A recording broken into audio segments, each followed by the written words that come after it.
وأزواجهم ولو نشاء لأريناكهم فلعرفتهم بسيماهم ولتعرفنهم في لحن القول والله يعلم أعمالكم ولنبلونكم حتى نعلم المجاهدين منكم والصابرين ونبلو أخباركم إن الذين كفروا وصدوا عن سبيل الله وشاقوا الرسول من بعد ما تبين لهم الهدى لن يضروا الله شيئا وسيحبط أعمالهم يا أيها الذين آمنوا أطيعوا الله وأطيعوا الرسول ولا تبطلوا أعمالكم إن الذين كفروا وصدوا عن سبيل الله ثم ماتوا وهم كفار فلن يغفر الله لهم فلا تهنوا وتدعوا إلى السلم وأنتم الأعلون والله معكم ولن يتركم أعمالكم إنما الحياة الدنيا لعب ولهو وإن تؤمنوا وتتقوا يؤتكم أجوركم ولا يسألكم أموالكم إن يسألكموها فيحفكم تبخلوا ويخرج أضغانكم ها أنتم هؤلاء تدعون لتنفقوا في سبيل الله فمنكم من يبخل ومن يبخل فإنما يبخل عن نفسه والله الغني وأنتم الفقراء وإن تتولوا يستبدل قوما غيركم ثم لا يكونوا أمثالكم. حضرات سورہ محمد کا آخری رکوع ہے جسے بھی آپ نے سنا. اس سے پہلے کی آیتوں میں یہ بات گزری کہ جو لوگ اللہ کی پسندیدہ چیزوں کو ناپسند کرتے ہیں وہ بہت بڑی غلطی کر رہے ہیں. اور اس کے بعد انتقال کے وقت فرشتے ان کی روحوں کو کس طرح نکالیں گے, کس طرح پیٹیں گے, اس کا ذکر ہوا. مدینہ منورہ میں منافقین رہتے تھے, جیسے کہ آپ حضرات کے علم میں ہے. نفاق دلوں کے اندر ہوتا تھا اور وہ یہ سمجھتے تھے کہ ہماری اندر کی جو حالت ہے وہ مسلمانوں کو نہیں معلوم ہوگی اور حضور صلی اللہ علیہ وسلم کو بھی اس کا علم نہیں ہوگا. اس طرح کی خوش فہمیوں میں رہتے تھے.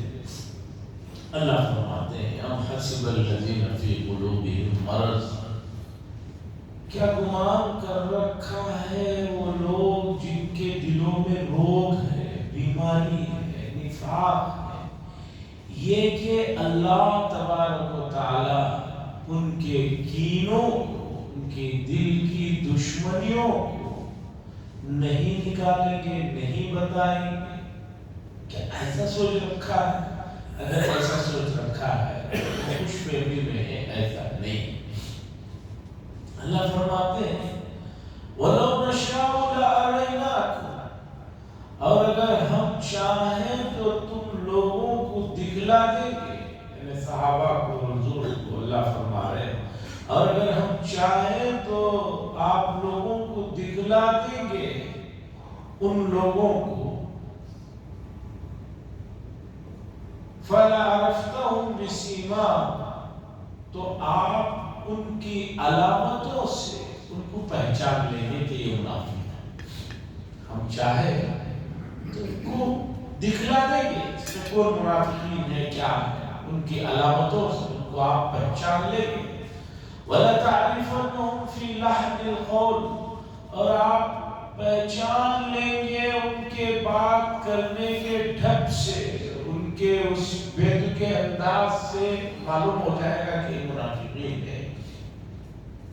ہم چاہے تو یہ کر سکتے ہیں لیکن موقع دے رہے ہیں سدھرنے کا کہ سدھر جاؤ, واللہ یعلم اعمالکم، اور اللہ تبارک و تعالیٰ تمہارے اعمال کو جانتے ہیں، جو کچھ تم کر رہے ہو۔ اب مومنین مسلمانوں کو بتایا جا رہا ہے کہ جہاد وغیرہ جو شدت کے مسائل ہیں، سختی کے مسائل ہیں، یہ حالات کیوں لاتے ہیں؟ تاکہ پہچان ہو جائے کہ کون ثابت قدم رہنے والا ہے، کون سچا ہے، کون جھوٹا ہے، کون باتیں بنا رہا ہے، تاکہ لوگوں کے سامنے یہ بات ظاہر ہو جائے۔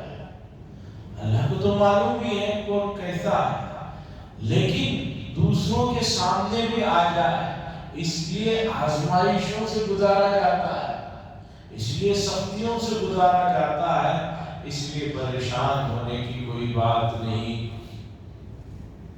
وَلَنَبْلُوَنَّكُمْ، اور ہم تمہیں آزمائیں گے، آزمائش کریں گے، حَتَّى نَعْلَمَ الْمُجَاہِدِينَ، تاکہ ہم جان لیں کہ کون مجاہد ہے تم میں اور کون ثابت قدم رہنے والا ہے۔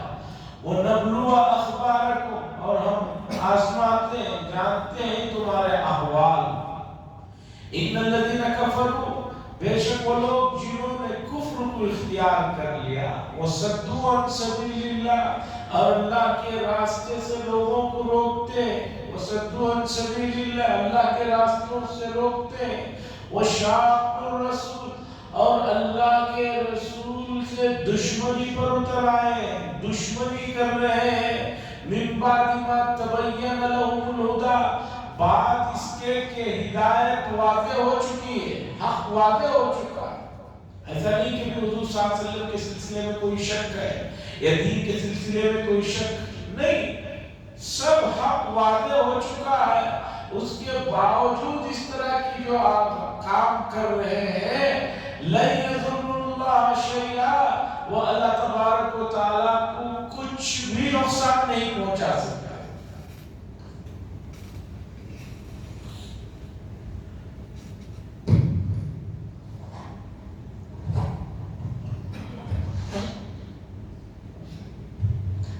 وہ اللہ تعالیٰ کو کچھ بھی نقصان نہیں پہنچا سکتے۔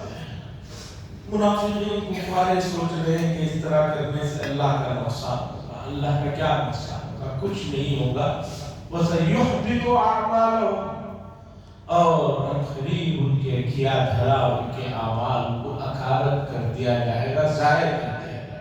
آگے مسلمانوں کو ہدایت ہے، یا ایھا الذین آمنوا، اے ایمان والو، اطیعوا اللہ، اللہ کی اطاعت کرو، فرما برداری کرو، وَأَطِيعُوا الرَّسُولَ، اور رسول کی فرما برداری کرو۔ رسول کی فرما برداری بھی ضروری ہے، اس کے بغیر کامیاب نہیں ہو سکتے۔ وَلَا تُبْطِلُوا أَعْمَالَكُمْ، اور اپنے اعمال کو خراب مت کرو، ضائع مت کرو، باطل مت کرو۔ آیت کے اس جملے سے یہ مسئلہ علماء نے لکھا ہے کہ ایک کام نفل، وہ نفل تھا، اسے اب آپ نے شروع کر دیا تو اسے پورا کرنا ضروری ہے۔ ایک نفل روزہ رکھتے ہیں آپ، شروع کر دیا تو اب اسے چھوڑ نہیں سکتے، اگر آپ نے کسی وجہ سے اسے توڑ دیا تو اس کی قضا کرنا۔ 2 رکعت نفل نماز کی نیت سے آپ کھڑے ہو گئے، کسی وجہ سے نماز ٹوٹ گئی، پہلے تو ضروری نہیں تھی لیکن عمل شروع کر دیا، اب اسے آپ نے ختم کر دیا تو اب اسے پورا کرنا ہوگا۔ اس آیت سے یہ مسئلہ لکھا گیا ہے۔ علماء کرام نے مسائل کو اپنے گھروں سے نہیں لکھا ہے، جو کچھ بھی بات ہے قرآن و حدیث سے صحابہ نے جو سمجھا اور صحابہ سے انہوں نے سمجھ کر لکھا ہے۔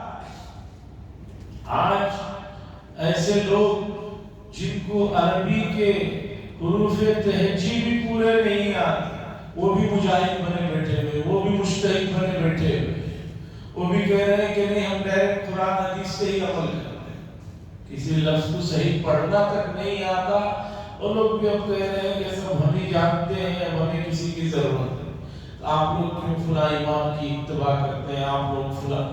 ارے بھائی انہوں نے قرآن و حدیث سے جو صحابہ سے سمجھا اسے بتایا ہے، انہوں نے اپنے گھر سے کچھ نہیں بتایا۔ یہ ہے آیتوں کے ایک ایک حصے سے مسائل نکلتے ہیں۔ وَلَا تُبْطِلُوا أَعْمَالَكُمْ، اللہ کرے اپنے اعمال کو ضائع مت کرو۔ اس کا مطلب یہ ہے کہ اسے پورا کرو۔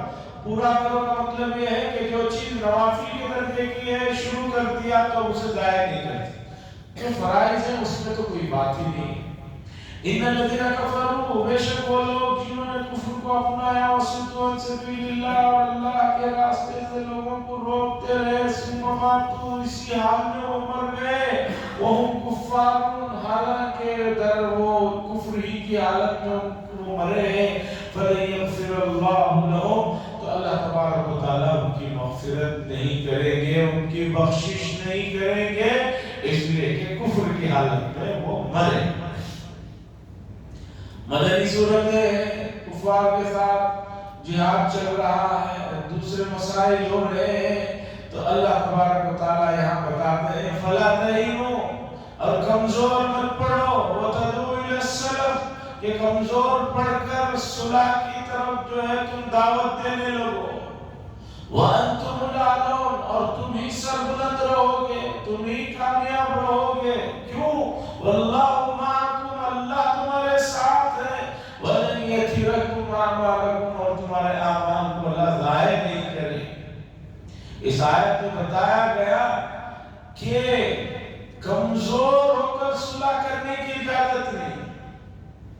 اسلام میں صلح کی اجازت تو ہے کہ بھئی وقتی طور پر کسی کے ساتھ معاہدہ کرنا، جیسے کہ صلح حدیبیہ میں معاہدہ ہوا تھا، اور بھی دوسری جگہوں پر معاہدہ کرنا، صلح کرنا درست ہے، لیکن کمزور ہو کر بزدل بن کر کہ بھئی نہیں صلح کریں گے تو وہ ہمیں مار دیں گے، یہ سوچ کر صلح کرنا، جان بچانے کے لیے صلح کرنا، یہ کمزوری والی صلح درست نہیں ہے۔ ہاں صلح کرنے سے فائدہ ہے، جو ہے اسے دیکھا جائے گا، کمزور ہو کر جو ہے صلح کرنے کی اجازت نہیں۔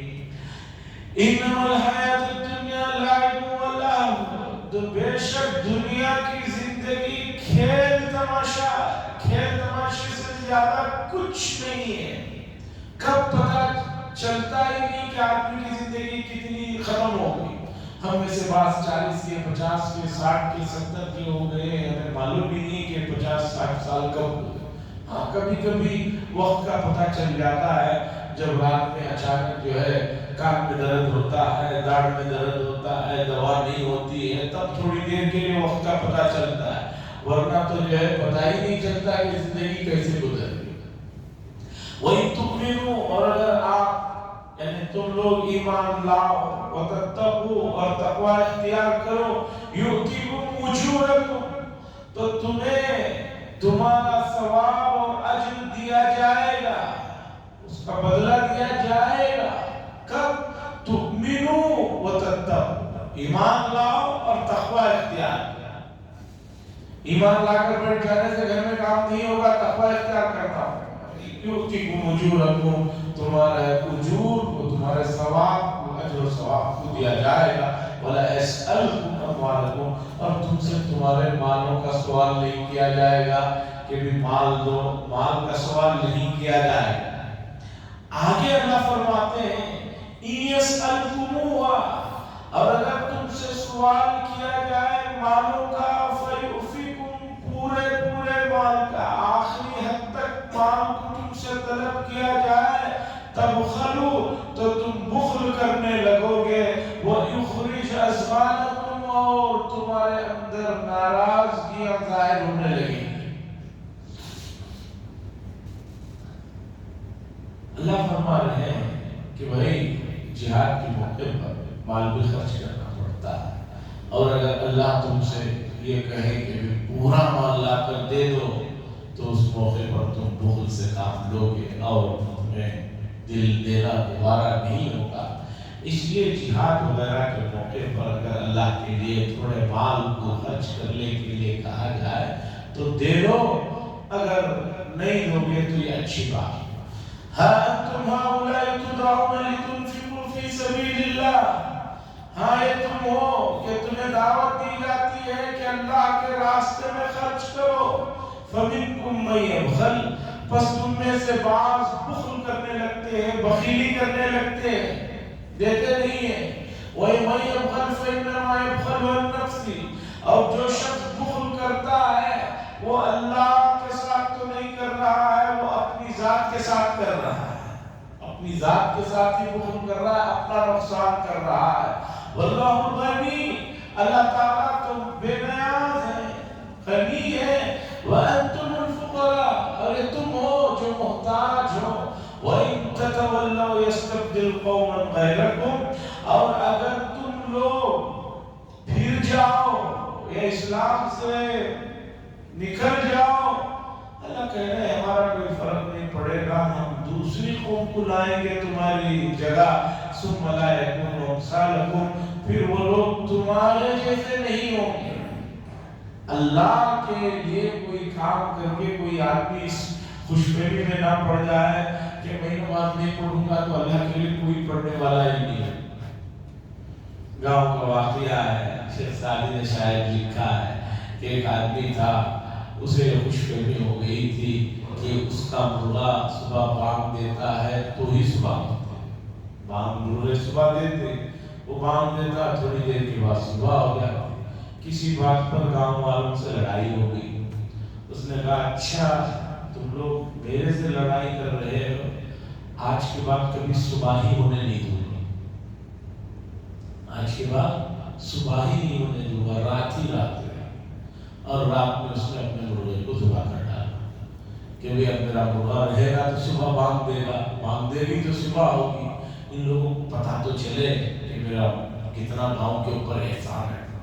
رات میں ذبح کر دیا، کھا پی کر سو گیا اور یہ سوچ کر سو گیا کہ اب تو کبھی صبح ہوگی نہیں، صبح ہوگی. تو یہ واقعہ جب سنایا جاتا ہے، پڑھایا جاتا ہے تو ہم لوگ سمجھتے ہیں کہ بھئی کتنا بیوقوف آدمی تھا. اسے یہ نہیں پتا تھا کہ مرغے کی بانگ سے صبح کا کیا تعلق، نہ بھی دے تو بھی صبح ہو جائے گی. ہم لوگ ہنستے ہیں کہ اتنا کم عقل آدمی تھا، گاؤں کا تھا، یہ سوچتے ہیں. لیکن اس طرح کی بیوقوفیاں تو دن رات ہم بھی کرتے رہتے ہیں. اس طرح کی بیوقوفیاں، اس طرح کی نادانیاں ہم بھی کرتے رہتے ہیں. کبھی کبھی نفس میں اس طرح کے وسوسہ آتے رہتا ہے کہ بھئی میں اگر روزے نہیں رکھوں گا تو کوئی نہیں رکھے گا، میں اگر خرچ اللہ کے راستے میں نہ کروں تو کوئی نہیں کرے گا، میں یہ نہیں کروں تو. ارے بھائی اللہ آپ کے محتاج نہیں ہے. اس لیے اس غلط فہمی سے نکلیے اور نکل کے اپنی عبادت کو خالص اللہ کے لیے کیجیے اور شکر ادا کیجیے کہ اللہ نے آپ کو کرنے کا یہ خدمت کا موقع دیا. حضرات یہاں سورہ محمد ختم ہوتی ہے اور اس کے بعد فوراً مدنی سورتوں میں سے ہی سورہ فتح جو ہے شروع ہونے جا رہا ہے. یہ سورۃ الفتح مدنیہ قرآن کے نزول کے اعتبار سے 111 نمبر پر ہے. قرآن کی 114 سورتوں میں نازل ہونے کے اعتبار سے اس کا نمبر 111 ہے. قرآن کی ترتیب کے لحاظ سے 48 نمبر ہے، 48 اس کا نمبر ہے. اس میں 29 آیتیں اور 4 رکوعات. سورۃ فتح کی جو آیتیں ہیں اور یہ جو پوری سورت ہے، اس سورت کو ترجمے میں جانے سے پہلے اس کے پیچھے کے حالات اور شان نزول اور بیک گراؤنڈ آپ سمجھیں گے تو پھر سورت کے ترجمے کو اور اس کے آیتوں کے مفاہیم کو سمجھنے میں آسانی. جیسے کہ آپ جانتے ہیں کہ حضور صلی اللہ علیہ وسلم مدینے میں جانے کے بعد دوسرے ہی سال بدر کی لڑائی پیش آئی، پھر بہت پیش آیا، پھر اس کے بعد احزاب پیش آیا. حالات مسلسل 6 سال تک بڑے نازک رہے، جنگی حالات. حضور صلی اللہ علیہ وسلم صحابہ سب مکے میں بچپن گزرا، جوانی گزری، وہاں مدینے میں پہنچے تھے۔ ہجرت کے 6ویں سال صحابہ کے دلوں میں بھی خواہش تھی کہ مکہ جائیں، عمرہ کریں، اللہ کے گھر کی دیدار کریں۔ حضور کے دل میں تو ہونی ہی تھی۔ حضور صلی اللہ علیہ وسلم نے ایک خواب دیکھا کہ آپ حالت احرام میں مکے میں داخل ہو رہے ہیں۔ صبح کو آپ نے خواب بتایا صحابہ کو۔ حضور صلی اللہ علیہ وسلم کی عادت تھی فجر کے بعد صحابہ سے پوچھتے تھے بھی کوئی مسئلہ ہو تو پوچھو، یا اسی طرح کوئی خواب ہے تو پوچھو، اس کی تعبیر دیں۔ تو حضور نے ایک دن خود بتایا کہ میں نے رات میں اس طرح کا خواب دیکھا۔ صحابہ نے پوچھا کہ اب کیا اس کا مطلب ہے؟ حضور نے فرمایا چلو ہم لوگ عمرے کو جاتے ہیں۔ حضور کا اعلان کرنا تھا کہ میں عمرے کو جانا چاہتا ہوں۔ فوراً 1500 صحابہ عمرے کو جانے کے لیے تیار۔ رسول اللہ صلی اللہ علیہ وسلم ہجرت کا 6واں سال تھا، 6 سال سے مکے کا دیدار نہیں ہوا تھا، تو آپ صلی اللہ علیہ وسلم مدینہ منورہ سے 1500 صحابہ کو لے کر ذوالقعدہ کے مہینے میں مکے کے قریب پہنچے۔ یہی مہینہ، یہ ذوالقعدہ کا مہینہ، آج پہلی تاریخ ہے، کل چاند نظر آ گیا، 29 شوال تھی، کل چاند نظر آ گیا، نیا مہینہ شروع ہو چکا ہے۔ لیکن ہمیں چونکہ رمضان کے علاوہ کبھی کسی چائے کی فکر ہی نہیں ہوتی، کب آ رہا بیچارہ کب جا رہا ہے، تو یہ اشہر حرم کا مہینہ۔ حضور صلی اللہ علیہ وسلم 1500 صحابہ کے ساتھ احرام کی حالت میں مدینے سے چلتے ہیں اور ایک جگہ پہنچتے ہیں۔ وہ جگہ، اس کا نام تھا حدیبیہ۔ اس زمانے میں، موجودہ زمانے میں اس کا نام ہے شمیسی۔ جدہ کا قدیم راستہ، اولڈ جدہ روڈ، یہ وہ جگہ ہے جہاں حضور صلی اللہ علیہ وسلم 1500 صحابہ کے ساتھ پہنچے۔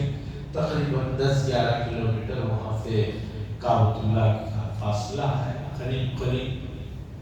آپ نے وہاں پہنچ کر حضرت عثمان رضی اللہ تعالیٰ عنہ کو مکے میں بھیجا، چونکہ ان کے قریبی رشتہ داریاں اس وقت بھی وہاں تھیں، کہ وہ جا کر مکے کے لوگوں کو بتائے کہ بھئی ہم عمرہ کرنے کے لیے آئے ہیں، کوئی لڑائی جھگڑا نہیں۔ چونکہ یہ لوگ کئی بار گئے تھے مدینہ لڑنے، تو کہیں وہ لوگ یہ نہ سمجھ جائے کہ ہم لڑنے آئے ہیں، ہم جو ہے عمرہ کرنے آئے ہیں اور عمرہ کر کے جانا چاہتے ہیں۔ حضرت عثمان رضی اللہ تعالیٰ کو پہنچے، وہاں پہنچ کر ان کے قریبی رشتہ دار کی نگرانی میں وہاں پر بات چیت کا پروگرام بنایا مکے کے سرداروں سے۔ اسی بیچ میں ایک افواہ اٹھا دی گئی، پھیلا دی گئی کہ نعوذ باللہ حضرت عثمان رضی اللہ تعالیٰ عنہ کو مکے کے لوگوں نے شہید کر دیا۔ رسول اللہ صلی اللہ علیہ وسلم اور صحابہ کو جو بھی بات پتہ چلی تو حضور صلی اللہ علیہ وسلم نے ایک درخت کے سائے کے نیچے آپ بیٹھے ہوئے تھے، وہاں آپ نے صحابہ سے بیعت، اس کا بھی ذکر آگے آئے گا۔ بیعت کا مطلب حضور صلی اللہ علیہ وسلم کے ہاتھ پر صحابہ ہاتھ رکھتے اور یہ کہتے کہ آپ کے لیے ہم جان و مال کا نذرانہ پیش کریں گے اور آپ جو کہیں گے وہ سنیں گے، اور حضرت عثمان بن عفان کی شہادت کا بدلہ ہے۔ 1500 صحابہ نے حضور کے ہاتھ پر بیعت کی، اور حضور صلی اللہ علیہ وسلم نے آخر میں اپنا ایک ہاتھ دوسرے ہاتھ پر رکھ کر کہا کہ یہ میرا ہاتھ ہے اور یہ حضرت عثمان کی طرف سے میں بیعت کر رہا ہوں۔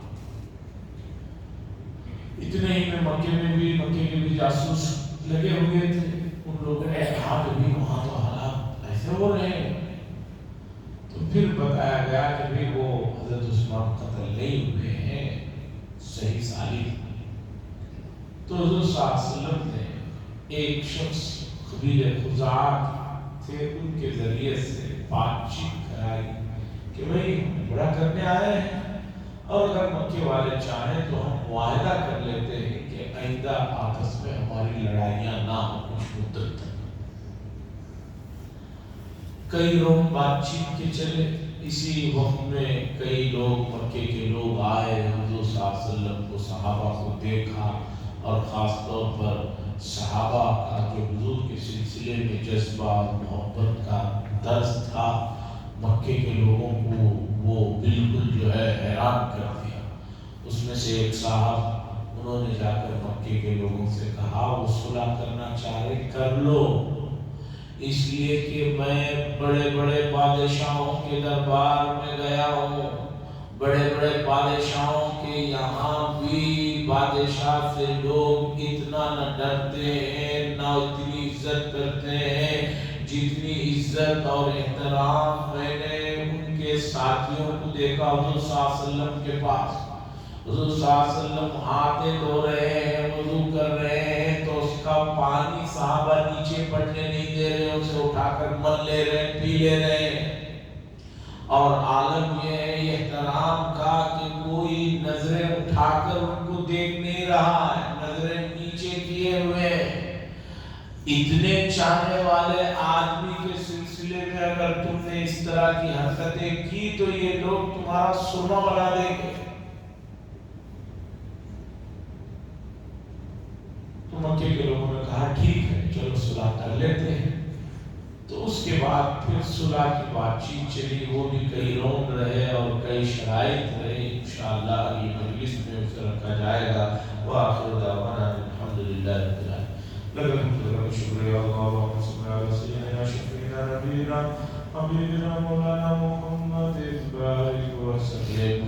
اللہم انت السلام و منک السلام تبارک یا ذا الجلال